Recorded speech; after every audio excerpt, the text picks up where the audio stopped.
నమస్కారం, welcome to 108 news Telugu. నా పేరు గ్రేసీ. ముందుగా బులెటిన్ లో హెడ్లైన్స్. విద్యుత్ రంగంలో 49,496 కోట్ల రూపాయల అప్పులు. సీఎం చంద్రబాబు వెల్లడి.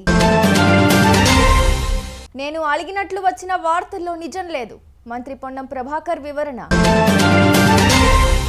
కడప పార్లమెంట్కు బై ఎలక్షన్ వార్తలను ఖండించిన వైసీపీ నేత సురేష్ బాబు. మీరు చేస్తే సంసారం, మేము చేస్తే ఇంకొకట. బీఆర్ఎస్ నేతలకు ఎమ్మెల్యే ఐలయ్య స్ట్రాంగ్ కౌంటర్. ఫిరాయింపులకు ఆద్యులు మీరే కదా అని ప్రశ్నించిన జర్నలిస్టులపై కేటీఆర్ చిందులు.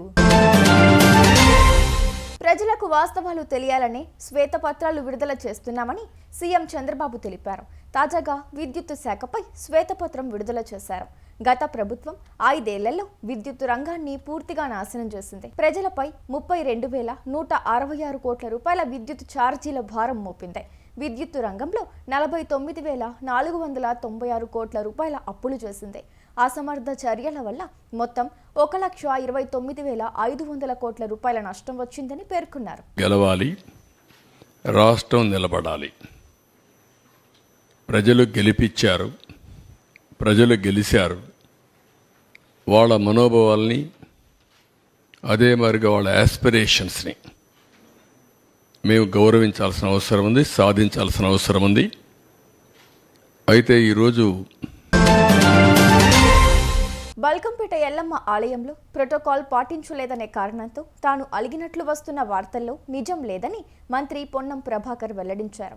మహిళలు వెళ్లేటప్పుడు తోపులాట జరిగిందని, అందులో మేయర్ విజయలక్ష్మి ఇబ్బంది పడ్డారన్నారు. దానిపైనే తాను అధికారులను ప్రశ్నించానని చెప్పుకొచ్చారు. మహిళా రిపోర్టర్కు ఎదురైన చేదు అనుభవానికి ఆయన క్షమాపణ చెప్పారు. ఇలాంటి ఘటనలు పునరావృతం కాకుండా చూస్తామన్నారు.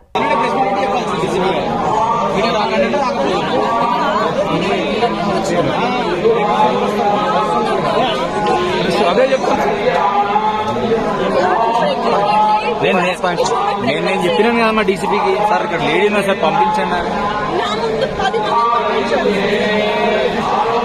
డిపార్ట్మెంట్ ఒకళ్ళు ఉంటారు, మనం పిచ్చోళ్ళు.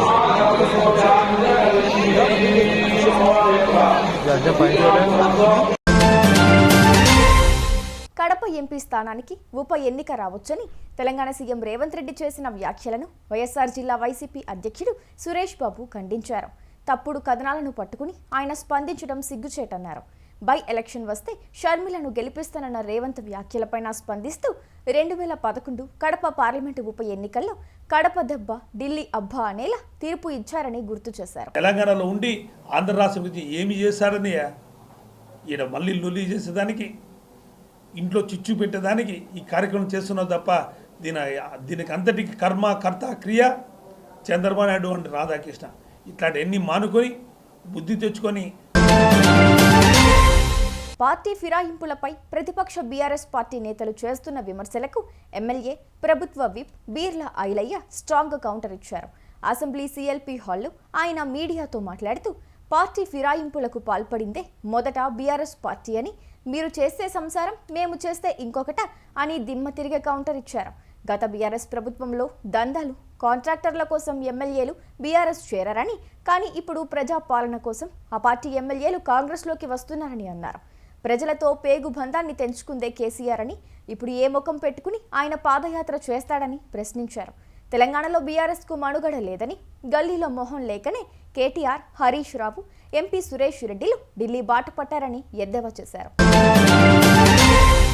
ఫిరాయింపులకు ఆద్యులు మీరే కదా అని ప్రశ్నించిన జర్నలిస్టుపై కేటీఆర్ తోక తొక్కిన పాములా కోప్పడ్డారని టీ కాంగ్రెస్ ట్వీట్ చేసింది. నువ్వు కాంగ్రెస్ పార్టీ అధికార ప్రతినిధివా అంటూ విలేకరిపై చిందులు తొక్కారంటూ ఓ వీడియోను ఎక్స్లో పోస్టు చేసింది. ఈ పొగురుపోతుతనాన్నే కదా మొన్నటి ఎన్నికల్లో ప్రజలు బొందపెట్టారు.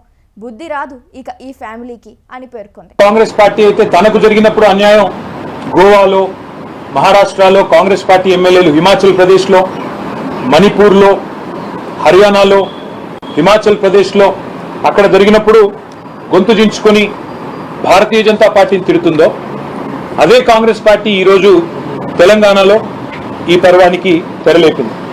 మీరు చూసినట్టయితే తెలంగాణలో ఒక రంగుల కళ లాంటి సినిమాని తెలంగాణ ప్రజల చూసారుగా ఇవి ఇవాల్టి బులెటిన్ అప్డేట్స్. మరో బులెటిన్తో మళ్ళీ మీ ముందుకు వస్తాను. అంతవరకు కీప్ వాచింగ్ 108 న్యూస్ తెలుగు.